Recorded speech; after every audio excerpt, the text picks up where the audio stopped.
요한일서 1장 5절, 6절, 7절 세 절을 봉독하겠습니다. 말씀 봉독 끝나면 아멘으로 화답하고 자리에 앉기를 바랍니다. 요한일서 1장 5절로 7절입니다. 우리가 그에게서 듣고 너희에게 전하는 소식이 이것이니 곧 하나님은 빛이시라. 그에게는 어둠이 조금도 없으시다는 것이니라. 만일 우리가 하나님과 사귐이 있다 하고 어둠에 행하면 거짓말을 하고 진리를 행하지 아니함 이거니와 그가 빛 가운데 계신 것과 우리도 빛 가운데 행하면 우리가 서로 사귐이 있고 그 아들 예수의 피가 우리의 모든 죄에서 깨끗하게 하실 것이요. 아멘. 자리에 앉습니다. 기도하는 마음으로 찬송하겠습니다. 신실하게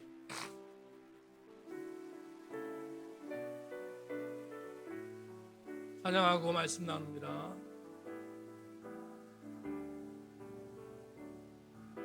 진실하게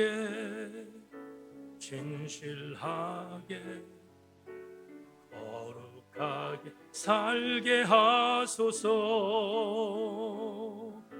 진실하게 거룩하게 살게 하소서. 하나님 나의 마음 만져주소서. 하나님 나의 영혼 새롭게 고백합니다. 진실하게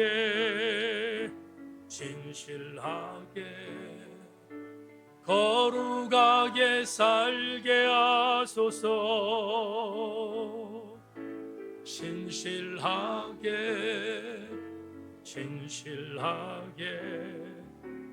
거룩하게 살게 하소서. 아멘 아멘. 하나님 나의 기도 들어주소서.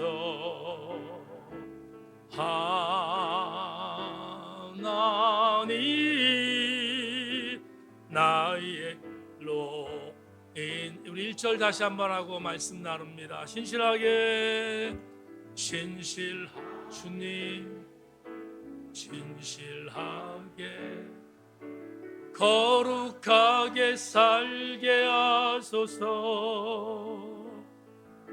진실하게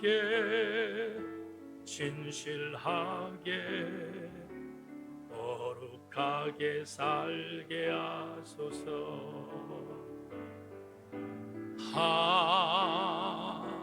하나님 나의 기도 들어주소서. 하나님 나의 일로 인도하소서. 오늘 여러분과 나눌 말씀의 제목은 빛의 거하기라는 제목을 갖고 요한일서 세 번째 말씀을 함께 나누기로 합니다. 은혜 시간 되기를 소망합니다. 여러분 너무 잘 아는 그룹 BTS가 소속되어 있는 엔터테인먼트 회사가 있습니다. 요즘에 텔레비전에서 아주 많이 등장하는 하이브라고 하는 엔터테인먼트 회사입니다. 그런데 지난 한 주간 동안 모든 뉴스거리에 탑 랭크된 그런 화제거리가 하이브에서 소속되어 있다가 독립한 레이블이라고 할 수 있는 또 다른 엔터테인먼트 회사를 설립한 어도우라고 하는 기업과 서로 경영권 다툼이 있었다 하는 그런 이야기를 우리가 뉴스를 통해서 보게 되었습니다. 우리 오늘 휴가 나온 영재나 또 우리 혜찬이나 아니면 요한이 같은 경우에 BTS가 이렇게 뭔가 노래를 하면 다 들리겠지만 저는 안 들립니다. 아무리 들어보려고 하더라도 그 젊은 아이들이 하는 소리가 들릴 리가 없습니다. 너무나 템포가 빠르기 때문에 들려지지 않습니다. 그러니 저 같은 나이에 있는 사람들은 K-팝이라는 장르에 대해서 별로 관심이 없습니다. 하지만 이번 뉴스거리에 K-팝의 대표적인 주자인 방시혁 대표가 있는 하이브와 그리고 그 하이브와 관련되어 있는 어도어라는 또 다른 엔터테인먼트 독립 레이블의 경영권에 대한 다툼이 방송되어져서 그냥 우연히 듣게 되었습니다. 그러다가 방송에서 리포팅으로 하이브의 사옥이 비춰졌고 그 사옥에 들어가는 정문에 문구가 저에게 들어왔습니다. 그래서 그 문구를 여러분들에게 나누면서 오늘 설교를 시작할까 합니다. 하이브의 대표이사는 미국에서 공부를 한 사람입니다. 그러기에 그는 미국 문화권에 있었고 미국 문화권에서 인상 깊게 생각했던 한 문장을 자기 사옥의 표제로 삼은 것 같습니다. 하이브의 사옥의 정면에 붙어있는 문구는 이렇습니다. We believe in music. 나는 음악을 믿습니다. 우리는 음악을 믿는다는 이 문구가 정면 사옥에 붙어 있는 것을 눈으로 확인했습니다. 아마도 하이브의 대표이사는 조금 전에 말씀드린 것처럼 미국 문화에 익숙해 있었기에 그는 독창적으로 이 문장을 만든 것이 아니라 미국에서 아주 유명한 문구로 이미 미국 사람들에게 각인되어 있는 한 문장을 패러디했을 가능성이 농후합니다. 어떤 문장이었을까? 여러분 1달러 미국 지폐를 보면 1달러의 미국 지폐의 정앞면에는 초대 대통령인 조지 워싱턴의 초상화가 그려져 있습니다. 그 이유는 뭐냐 하면 초대 대통령이기도 하지만 조지 워싱턴이 초대 대통령으로 등극할 때 성경에 손을 얹고 서약했습니다. 나는 성경에 있는 말씀대로 새로 태어난 신생국 미국을 통치할 것입니다. 라는 의미일 것입니다. 이 말은 다른 말로 표현하면 미국은 철저하게 하나님의 통치권에 있는 나라인 것을 선포한 것입니다. 아니나 다를까 1달러 지폐 뒷면에는 그것들을 증언하는 문장이 하나 있습니다. 그 문장은 이미 우리한테 익숙해져 있는 문장입니다. 1달러 지폐의 뒷면에 쓰여 있는 문장은 이렇습니다. In God we trust. 우리는 하나님을 신뢰합니다. 너무 멋지지 않습니까? 모든 미국 경제를 하나님께 의탁한다는 의미일 것입니다. 미국에서 생산되는 모든 생산품과 무역과 모든 경제적인 주도권, 이니셔티브는 하나님께 있다는 것을 선언한 것이 In God we trust라는 문장일 것입니다. 아마도 하이브의 대표는 이 문장을 패러디했을 것이 분명합니다. 그런데 짚고 넘어갈 것이 있습니다. 하이브라는 대한민국 최고의 K-팝 엔터테인먼트 회사가 음악을 왜 믿는다고 했을까? 우리는 왜 음악을 믿는다고 말했을까? 음악을 사랑해서일까? 100번 양보하여 그럴 수 있다고 생각합니다. 하지만 그 진위는 그 음악을 통하여 가져다 주는 엄청난 재산적 가치가 있었기 때문이 아니겠습니까? BTS를 비롯하여 수많은 K-팝 선두주자들이 그 회사에 소속되어 있기에 그들이 벌어다 주는 돈과 부가가치와 여러 가지의 상황들을 생각해 보면 엄청난, 정말 이론으로 우리의 계산으로는 잘 보이지 않을 정도의 엄청난 물질적인 가치가 그 회사를 통하여 주어지기 때문에 그는 말한 것입니다.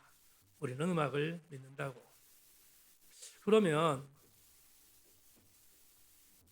여러분, 미국이라는 나라가 정말로 하나님을 믿는 나라인가 하는 질문을 던져봐야 합니다. 그들이 정말로 하나님을 신뢰하는, 미국이 탄생할 당시에 그 초심이 있는가? 누구도 인정하지 않습니다. 지금 미국은 In God we trust가 아니라 In Mammon we trust가 되었습니다. 우리는 만몬을 신뢰합니다. 다 정확합니다. 뉴욕에 있는 그 유명한 월스트리트라고 하는 금융의 대본거지에서 거기에 있는 몇몇 사람들이 주무르고 있는 주식의 가치에 대한 손가락들이 전 세계를 쥐었다 펴다 하지 않습니까? 근데 그 손은 아름다운 손이 아닙니다. 적어도 물질, 만몬이 신인 것을 믿는 사람들에 의해서 좌지우지되어지는 기가 막힌 흑암입니다. 그러니 미국은 하나님을 믿는 나라가 아니라 만몬을 믿는다고 고백하는 것이 정직합니다.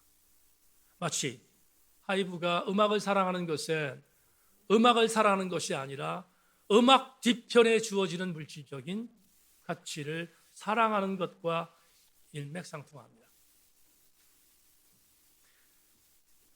우리는 이런 단어에 익숙해 있습니다. 아주 오래전이라고 하면 근대로 볼 수 있습니다. 군대적 상황 속에서 우리 인간의 학술명을 뭐라고 표현했는가? 호모사피엔스라는 말이 익숙한 것처럼 또 다른 단어 하나가 우리에게 주어졌습니다. 호모 렐리기오수스라는 단어입니다. 시카고 대학의 종교학자에 의해서 선포된 호모 렐리기오수스라는 이 단어를 풀면 종교적인 인간이라는 단어입니다. 다시 말하면 인간은 종교와 뗄래야 뗄 수 없다는 의미일 것입니다. 여러분, 인간이 종교와 뗄래야 뗄 수 없는 관계라는 것에 대해 동의하십니까? 적어도 그렇습니다. 그러면 종교적인 인간이라는 말은 설득력이 있습니다. 여기서 한 가지 짚고 넘어갈 것이 있는데, 인간이 왜 종교에 천착하는가? 이유가 뭘까? 제 예를 들어보겠습니다. 저는 기독교의 복음주의 교회 안에 있는 목사입니다. 기독교의 복음주의 안에 있는 목사이기 때문에 기독교의 진리, 기독교의 교리에 대해서 저는 동의합니다. 그렇다고 해서 기독교가 완전한가? 동의하지 않습니다. 기독교는 완전하지 않습니다. 모든 종교가 그렇듯이 불교, 이슬람, 그리고 기독교 등등의 수많은 종교가 완벽한가? 완벽하지 않습니다. 그러면 바보입니까? 완벽하지 않은 기독교 안에서 목사로 사역하고 있는 제가 바보인가? 완벽하지 않은 종교를 왜 믿는가라고 질문한다면 저는 이렇게 답할 수 있습니다. 기독교는 완전하지 않습니다. 하지만 기독교가 선택한 하나님은 완전하십니다. 하나님이 완전한 것을 믿기에 저는 그 하나님을 붙들고 있는 것입니다. 또 한 가지 보십시다. 적어도 중세 근대로 이어지는 때에 인간은 종교적 인간이라는 단어를 썼다고 말씀드렸습니다. 완벽하지 않은 종교적 인간의 시대와 오늘을 한번 비교해 보십시다. 오늘은 호모 렐리기오수스라는 단어를 쓰지 않습니다. 오늘 우리에게 인간의 학술명을 말할 때 유발 하라리의 말 그대로 호모 데우스로 변절되었습니다. 여러분에게 다른 설교 통해서 말씀드렸습니다. 호모 데우스가 뭔가? 호모 데우스는 인간이 신이 된 세상을 말할 때 쓰는 단어입니다. 여러분 AI를 보십시다. 조만간에 AI가 인간을 뛰어넘는 기능이 된다는 이야기를 듣습니다. 인간은 생각만 하면 뭐든지 만들 수 있는 시대가 되었습니다. 그러니 하나님을 C.S. 루이스 말대로 피고석에 앉히고 선고석에서는 인간이 앉아 있습니다. 오죽하면 피고석에 하나님이란 단어가 나왔겠습니까? 그렇다면 인간이 신이 된 이 시대는 정말로 아름다운가?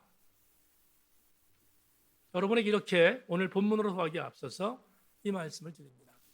적어도 완벽하지 않은 종교라는 그 종교를 붙들고 있었던 호모 렐리기오수스의 시대와 지금은 그 종교를 완전히 버리고 인간이 신이 된 호모 데우스의 시대를 비교해 보면 우리는 부인하지 못하는 한 가지의 상황에 도달합니다.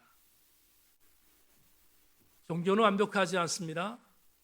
호모 렐리기오수스 시대에 십자군 전쟁, 이슬람의 어떤 전쟁들, 그리고 신교와 교교의 전쟁을 통하여 수많은 사람들이 죽었습니다. 그러니까 종교는 절대로 완벽하지는 않습니다. 그때가 호모 렐리기오수스를 말할 때였습니다. 그래도 지금처럼 랜덤은 아니었습니다. 신이 인간이 된 시대인 지금처럼 절망적이진 않았습니다. 오늘 우리가 살고 있는 호모데우스 시대 앞이 보이지 않습니다. 인간이 어떤 방향으로 나갈 것인가 누구도 추측할 수 없습니다. 그러니 호모데우스의 시대는 절망입니다. 아니 그러겠습니까? 인간이 하나님의 자리를 꿰차고 있는 시대가 어떻게 희망이 있을 수 있겠습니까? 오늘 이 말씀을 왜 드리는가? 본문 때문입니다. 오늘 본문에 의하면 이런 표현이 나옵니다.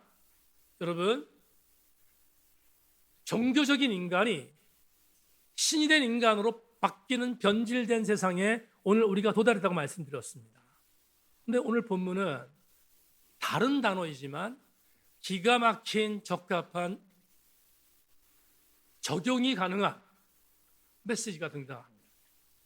본문을 주목해 보십시다. 먼저 오늘 본문 5절부터 시작하겠습니다. 5절을 보시면 다 같이 시작. 우리가 그에게서 듣고 너에게 전한 소식은 이것이니 곧 하나님은 빛이시라. 그에게는 어둠이 조금도 없으시다는 것이니라. 분명히 요한일서의 저자가 이렇게 표현합니다. 하나님은 빛이시다. 다 같이 아멘. 하나님이 빛이라고 했습니다. 그런데 또 하나, 하나님이 빛이기 때문에 하나님의 속성이 하나 있습니다. 그분에게는 어둠은 조금도 존재하지 않음을 분명히 선포합니다. 첫 번째 설교 때, 요한일서 첫 번째 강의 때 이 말씀 드렸습니다. 요한복음의 저자와 요한일서의 저자는 동일 인물일 가능성이 농후하다. 그러면 요한복음에서 말했던 요한복음의 저자가 먼저 말했던 메시지가 요한일서의 메시지와 굉장히 기가 막히게 매치됩니다. 증거를 되겠는데 여러분 요한복음 1장 4절 9절 말씀을 자막을 통해서 확인하십시오. 제가 읽겠습니다. 그 안에 생명이 있었으니 이 생명은 사람들의 빛이라. 빛이 어둠에 비치되 어둠이 깨닫지 못하더라. 하나님께로부터 보내심을 받은 사람이 있으니 그의 이름은 요한이라. 그가 증언하러 왔으니 곧 빛에 대하여 증언하고 모든 사람이 자기로 말미암아 믿게 하려 함이라. 그는 이 빛이 아니요 이 빛에 대하여 증언하러 온 자라. 참빛 곧 세상에 와서 각 사람에게 비추는 빛이 있었나니. 표현하겠습니다. 요한복음의 저자는 이렇게 선포합니다. 빛이 왔다. 우리에게 왔다. 그런데 그 빛을 먼저 소개한 사람이 있다. 세례 요한이다. 세례 요한이 와서 빛이 왔다. 빛 안으로 들어오라고 전했다. 그런데 수많은 사람들이 빛 안으로 들어온 것을 거절했다. 왜냐하면 수많은 사람들은 빛이 아니라 뭘 좋아했기 때문에? 어둠을 좋아했기 때문이다. 이렇게 직설하잖아요. 그런데 이렇게 지금 말하고 있는 세례 요한이 마지막으로 한 말이 있습니다. 여러분 구절을 다시 한번, 요한복음 1장 9절을 다시 한번 집중해 주십시오. 이렇게 말합니다. 참빛 곧 세상에 와서 각 사람에게 비추는 빛이 있었다. 요한은 수많은 어둠에 있는 사람들이 거부했긴 했지만 분명하게 정체성을 하나 갖고 있는데, 하나님께서 빛이신데 그 빛이 보낸 아들, 그도 빛이라는 것입니다. 그 빛이 와서 우리를 비췄다고 설명하고 있습니다. 우리를 비췄습니다. 왜냐하면 그분은 어둠이 아니시기 때문입니다. 그냥 그분 자체가 빛이기 때문에 어둠에 있는 이 땅에 와서 빛을 비춘 것입니다. 다만 어둠에 있었던 우리들이 그 빛을 싫어한 것뿐입니다. 생각해 보십시다. 어둠이 왜 빛을 거절했을까? 어둠은 빛이 오는 순간 존재하지 않기 때문입니다. 그래서 어둠이 빛이 오자 어떻게 반응했는가? 어떻게 반응했는가? 빛이신 예수님이 이 땅에 오자 어둠인 사람들이 어떻게 반응했는가? 그게 오늘 본문의 6절과 7절입니다. 여러분 6절, 7절 자막 보십시오. 만일 우리가 하나님과 사귐이 있다 하고 어둠에 행하면 거짓말을 하고 진리를 행하지 아니함이거니와 그가 빛 가운데 계신 것 같이 우리도 빛 가운데 행하면 우리가 서로 사귐이 있고 그 아들 예수의 피가 우리를 모든 죄에서 깨끗하게 하실 것이다. 요한일서의 저자는 대단히 선명한 복음을 제시합니다. 어둠들이 빛이 오자 어떻게 반응했는가? 그 답을 제시하기 전에 지난주 설교를 잠깐 복귀합니다. 지난주에 여러분과 사귐의 영성이라는 제목을 갖고 설교를 나눴습니다. 여러분, 예수님과 사귀는 방법이 세 가지라고 했습니다. 첫째, 그분 안에서 그분의 말씀을 듣는 것. 기억나시면 아멘. 두 번째 뭐라고 했습니까? 그분을 만지는 것. 그 다음에 그분을 보는 것. 기억나시죠? 그분을 만지고 그분을 보고 그분의 말씀을 듣는 것이 그분과 사귀는 것이다라고 말했습니다. 오늘 본문과 연관한다면 빛에 거하는 방법이 세 가지다. 빛에 거하는 방법이 세 가지인데 그분의 말씀을 듣고 그분을 만지고 그분을 보는 거다. 그러면 오늘 본문과 적용하면 이렇게 말할 수 있습니다. 지난주는 세 가지로 말했지만 한 가지 통일될 수 있습니다. 사랑하는 교우 여러분, 주님을 만지고 싶다면, 주님을 보고 싶다면, 주님 말씀을 듣고 싶다면 그분이 빛으로 오신 그 빛 안에 우리가 거하면 되는 것입니다. 그 빛 안에 거하면 그분을 보고 그분을 만지고 그분의 말씀을 듣는 것이 된다. 그런데 어둠이 거절했다고 했습니다. 왜 거절했는가? 어둠 자체는 빛을 받아들일 수 없었기 때문입니다. 그래서 어둠이 세 가지로 반응합니다. 어둠이 오늘 본문에 보면 세 가지로 반응한다고 말합니다. 첫째, 그들은 어둠에서 그대로 머물고 싶었습니다. 빛이 와도 빛 가운데 가지 않고 어둠에 머물고 싶었음을 얘기합니다. 둘째, 그들은 어둠이 좋아서 거짓말하는 것을 포기하지 않습니다. 마지막 세 번째, 그들은 진리를 행하지 않았다라고 본문이 말합니다. 다시 한 번만, 그들은 어둠에 그냥 머물고 싶었습니다. 그리고 그들은 거짓말을 행했습니다. 그리고 그들은 진리로 행하지 않았음을 말하고 있습니다. 그러니까 어둠의 세 가지의 반응은 이 세 가지의 반응입니다. 이것을 요한일서는 이렇게 말하고 있지만 요한복음의 저자, 동일한 저자로 볼 수 있는 요한복음의 저자는 요한복음 1장 5절에서 굉장히 단순하게 명확하게 설명합니다. 이렇게 세 가지 반응을 요한복음 1장 5절에 이렇게 말합니다. 빛이 어둠에 빛이 돼 어둠이 뭐하지 못했다? 깨닫지 못하였더라. 이제 성경의 한 내증을 여러분께 소개하겠습니다. 주목해 주시길 부탁합니다. 요한복음을 오늘 성경 내증으로 정한 이유는 요한일서의 저자로 동일시 여겨지기 때문임을 다시 한번 강조합니다. 요한복음 12장 9절로 11절 같이 읽겠습니다. 준비 시작.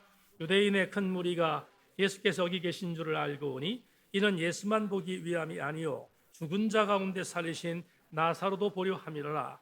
대제사장들이 나사로까지 죽이려고 모이하니 나사로 때문에 많은 유대인 예수 믿음 이르라. 다 같이 하면 자, 설명을 하겠습니다.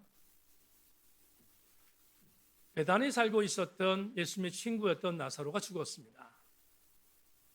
그의 누이들이었던 마르다와 마리아가 급한 전가를 보냈습니다.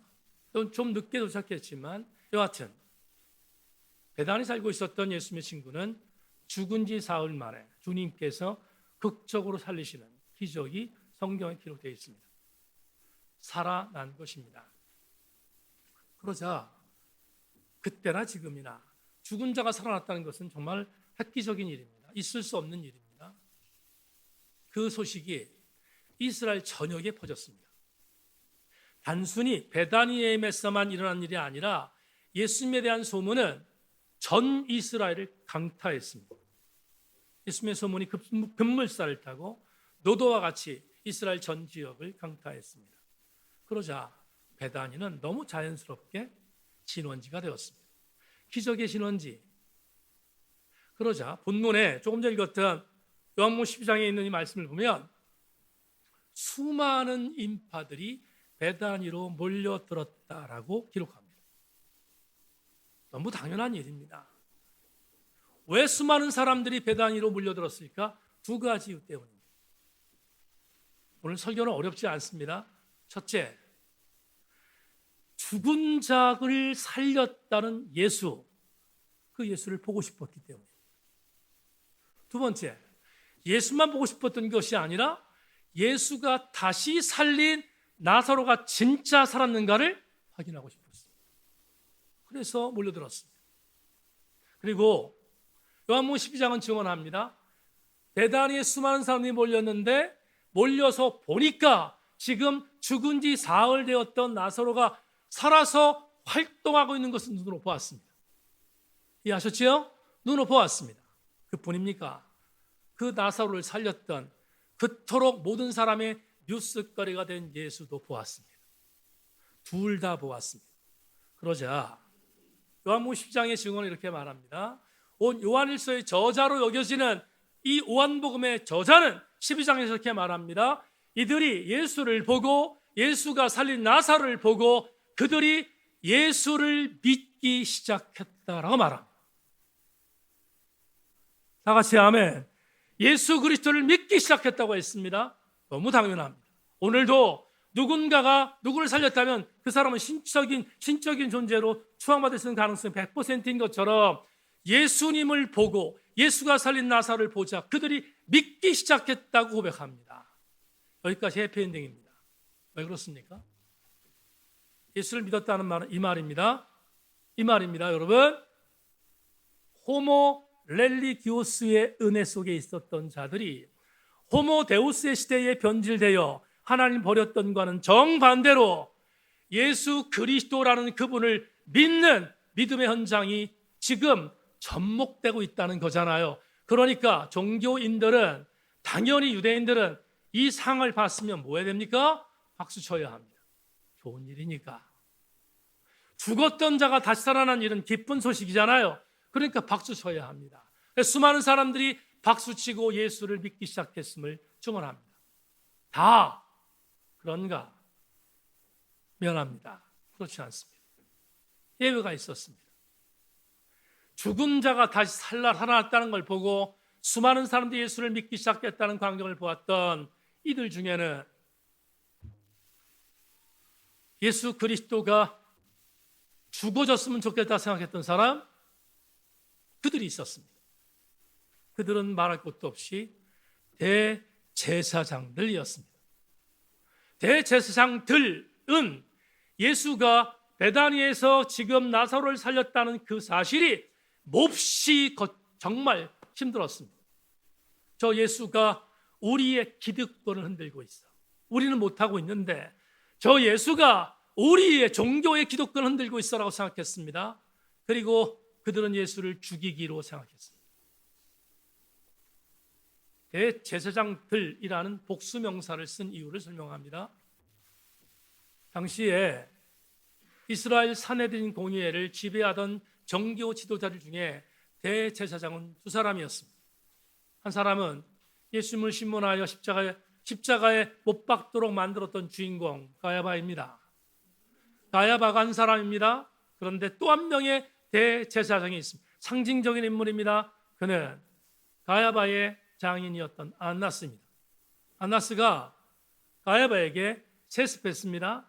제사장이 둘입니다. 대제사장이 둘입니다. 그래서 복수부통명사를 썼다고 말합니다. 그런데 저는 추석을 보다가 또 하나를 알게 되었습니다.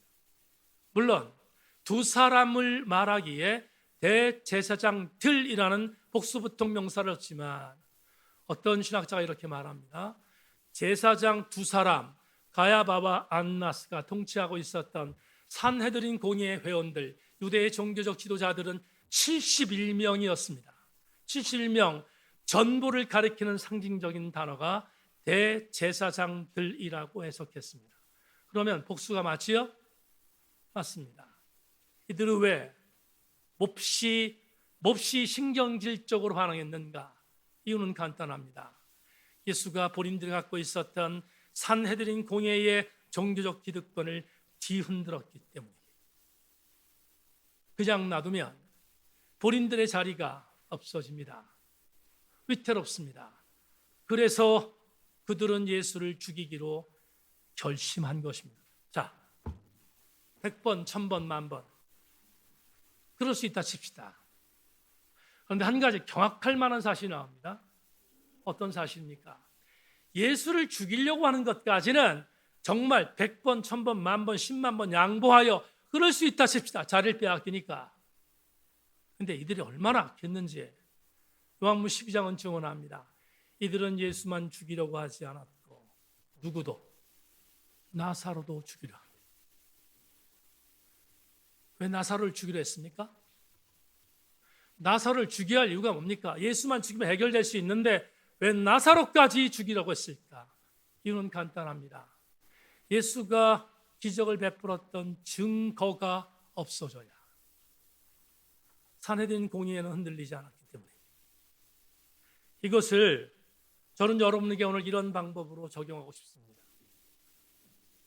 산헤드린 종교회의에 있었던 대제사장들 두 사람과 그들의 통치 구조 안에 있었던 기득권 종교주의자들의 71명이 어떤 사람들인가? 빛이 왔지만 그 빛을 못 견뎌하여 어둠에 그대로 남기로 한 어둠들이지 않겠습니까? 어둠은 빛을 포용할 수 없습니다. 왜냐하면 어둠이 빛을 포용하는 순간 어둠은 사라지기 때문입니다. 그러니 당연히 어둠은 빛을 거부할 수밖에 없었습니다. 하지만 오늘 요한일서 저자는 물러서지 않습니다. 물러서지 않고 어둠인 우리들이지만 빛이 왔으므로 그 빛에 대하여 이렇게 반응하라고 본문이 말합니다. 여러분 마지막으로 7절 다시 한번 보겠습니다. 7절 그가 빛 가운데 계신 것 같이 우리도 빛 가운데 행하면 우리가 서로 사귐이 있고 그 아들 예수의 피가 우리를 모든 죄에서 깨끗하게 하실 것이니라. 성도 여러분, 오늘 7절을 보면 오늘 4월의 마지막 주일에 레마가 우리에게 다가옵니다. 자막 보시죠.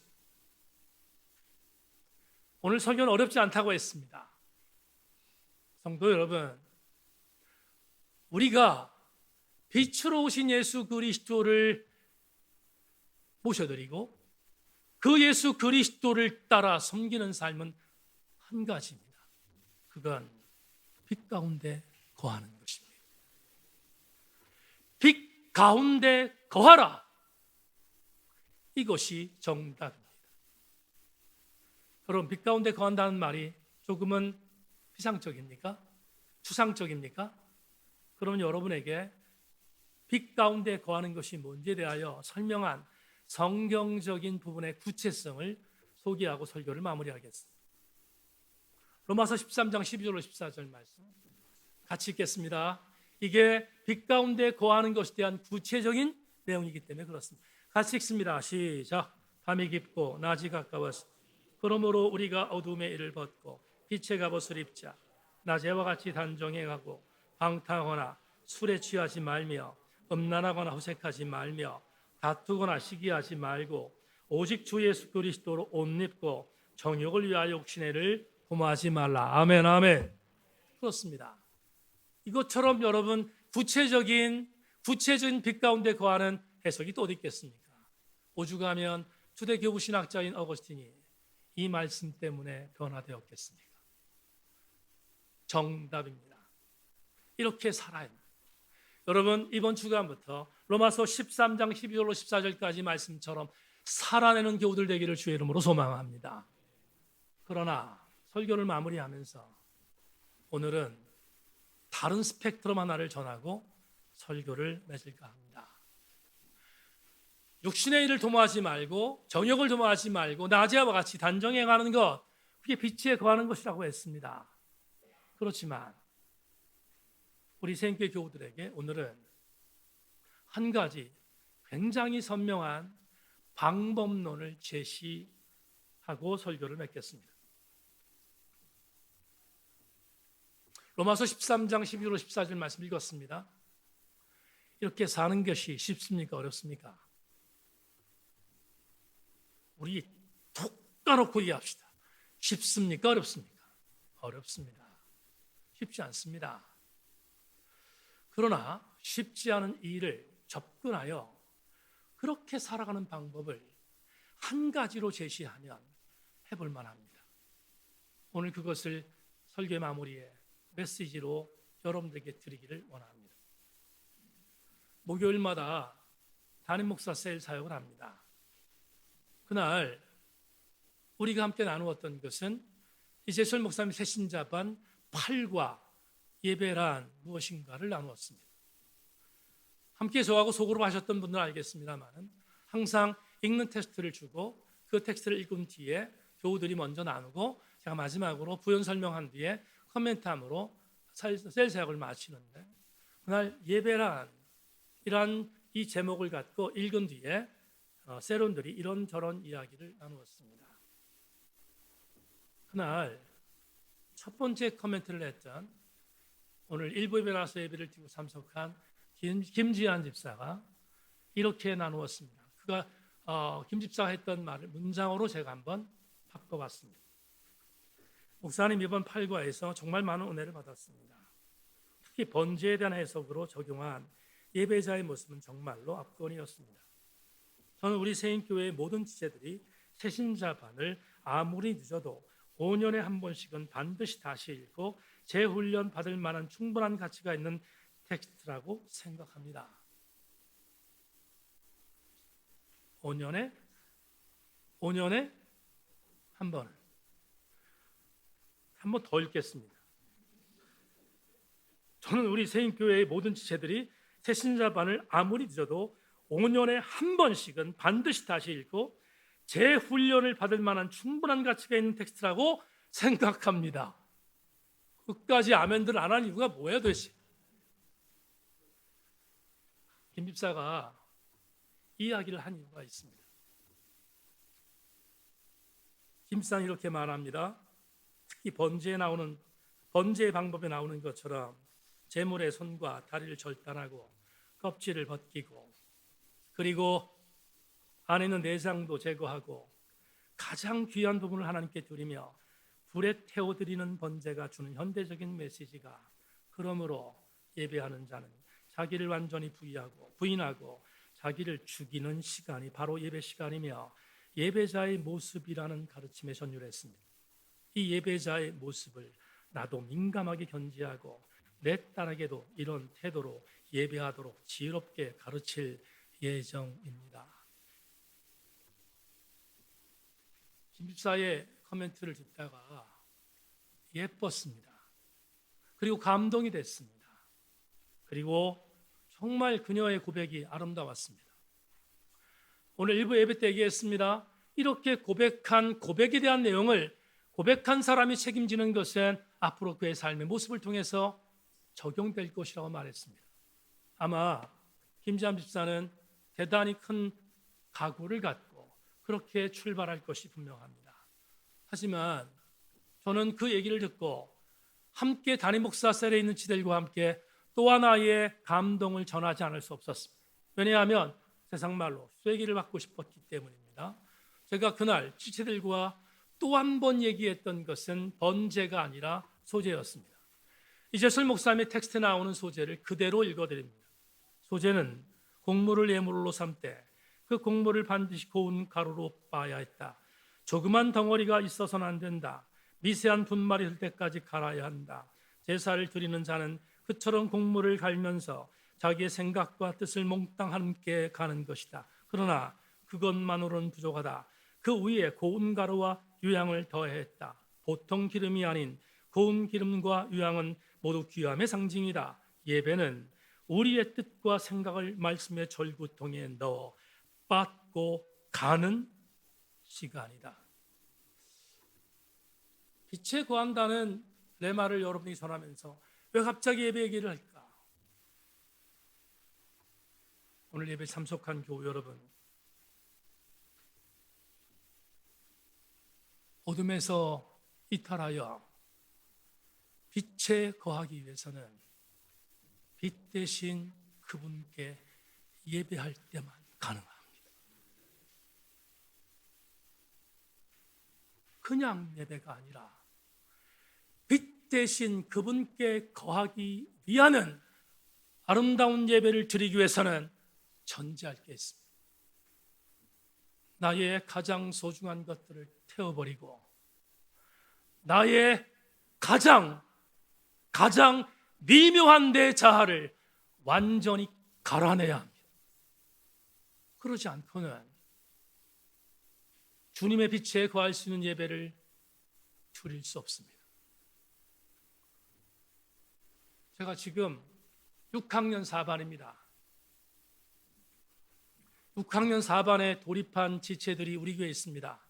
축복합니다. 왜냐하면 저와 함께 가고 있기 때문에 감사하지 않을 수 없습니다. 제가 직전 교회에 부임했을 나이는 44살이었습니다. 한 1년 지나고 나서 예배를 인도하는데 1부, 2부, 3부 예배를 드렸습니다. 드리는데 당시 우리 교회와 똑같이 오늘 범미수엘에서 식사를 준비하는 것처럼 오전 11시 예배에 식사를 맡은 그날 그 주일에 식사를 맡은 교우들은 오전 9시 예배를 드리고 식사를 준비하라는 것도 우리 교회와 똑같습니다. 그런데 이상한 것은 예배를 드리기 위해서 먼저 식사를 봉사하는 일들을 위해서 먼저 예배를 드릴 수 있는 시간을 제공했고 그리고 할애했습니다. 오늘 갑자기 이런 성도가 보이는 거예요. 분명히 1부 예배를 드리고 2부 예배 때 봉사를 해야 되는데 1부 예배 때 안 보여. 그리고 알아보니까 2부 때 식사를 하는 봉사가 예배야. 여러분, 지금 6학년 4반에 들어간 저는 다 용서가 돼요. 근데 그때 4학년 4반 때는 용서가 안 됐습니다. 얼마나 제가 혈기충전했는지 아십니까? 오늘 그 대상자가 여기 있어. 지금 예배를 드리고 있어. 그 대상자에게 이렇게 때가 있어요. 그때 그 대상자가 집사였는데 아무개 집사 데리고 와서 예배를 참석하라고 집격했어요. 얼마나 못된 목사겠습니까, 제가? 그랬다고요. 근데 지금은 그래도 별 얘기 안 해. 정말 얘기 안 해요. 여러분, 제가 정말 많이 내려놓은 거 아십니까? 우리 김명환 장로님과 최종환 장로님 몰라. 그때 없었으니까. 정말로 많이 내려놨다니까요, 제가. 많이 내려놨어요. 그런데 왜 이 말씀을 드립니까? 여러분, 왜 그렇게 제가 예배 집착했는가? 난 예배를 드리는 것이 생명을 거론한 것이라고 믿었기 때문입니다. 예배 없는 봉사, 예배 없는 찬송, 예배 없는 나의 여러 가지 활동, 그건 내 자아의 모든 내용들을 절구통에 집어넣고 말씀으로 빻는 것이 아니기 때문에 오늘 예배에 나오신 여러분, 정말로 주 앞에서 내가 하나님의 은혜의 비단에 거하려면 굉장히 많겠지만 다 차치하고 한 가지는 명심하십시다. 교우 여러분, 빛 대신 예수 그리스도 앞에서 그분께 우리의 자아를 말씀의 절구통에 집어넣고 빻아 가루로 만들어 주님 앞에 신령으로 예배하는 신실한 사역자가 되면 우리는 비단에 거할 수 있습니다. 저는 여러분들이 정말로 그러한 신실한 하나님의 사람들이 될 수 있기를 다시 한번 주님의 이름으로 축원합니다. 말씀을 맺겠습니다.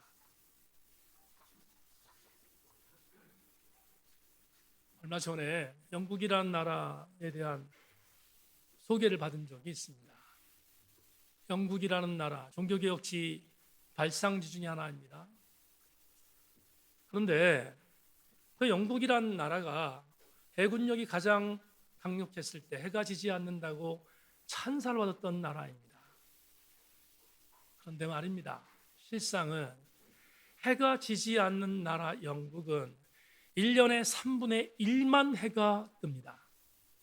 3분의 2는 해가 뜨지 않습니다. 그런 지형에 있는 나라이기 때문에 그렇습니다. 당연한 일이지만 1년에 3분의 1만 해가 뜨고 3분의 2가 해가 뜨지 않으니 그 영국 사람들의 심리적인, 육체적인 정서 속에 우리나라와 비교하면 보고에 의하면 약 2배 정도 우울증 기질을 갖고 있다는 보고를 읽은 적이 있습니다. 동의합니다. 해를 보지 않으면 우울증적인 기질이 된다는 것, 저는 충분히 이해합니다. 해를 많이 보아야 합니다. 그래야 비타민 D도 생기고 등등등 인간이 여러 가지 부분에 정서적으로 건강해질 수 있습니다. 사랑하는 교우 여러분, 영국인들 중에 상당히 많은 사람들이 우울증을 경험하는 육체적인 우울증보다 더 무서운 것이 있습니다. 그 무서운 것은 빛 대신 예수 그리스도의 빛을 비침받지 못하는 것입니다. 오늘 예배 나오신 교우들이여, 다른 건 양보해도 예배를 하나님 앞에 드림으로 그 예배 속에서 빛을 비추시는 빛 대신 예수 그리스도를 만나서 그 예수 그리스도께 주시는 빛의 거함으로 우리 모두 함께 승리하는 그리스도인이 되어야 되지 않겠습니까? 모쪼록 이번 주간 빛 대신 예수 그리스도를 만지고 보고 그분의 말씀을 듣기 위하여 신실한 예배의 승리의 자리에 동참하는 저 여러분 모두가 되어질 수 있기를 주님의 이름으로 소망합니다.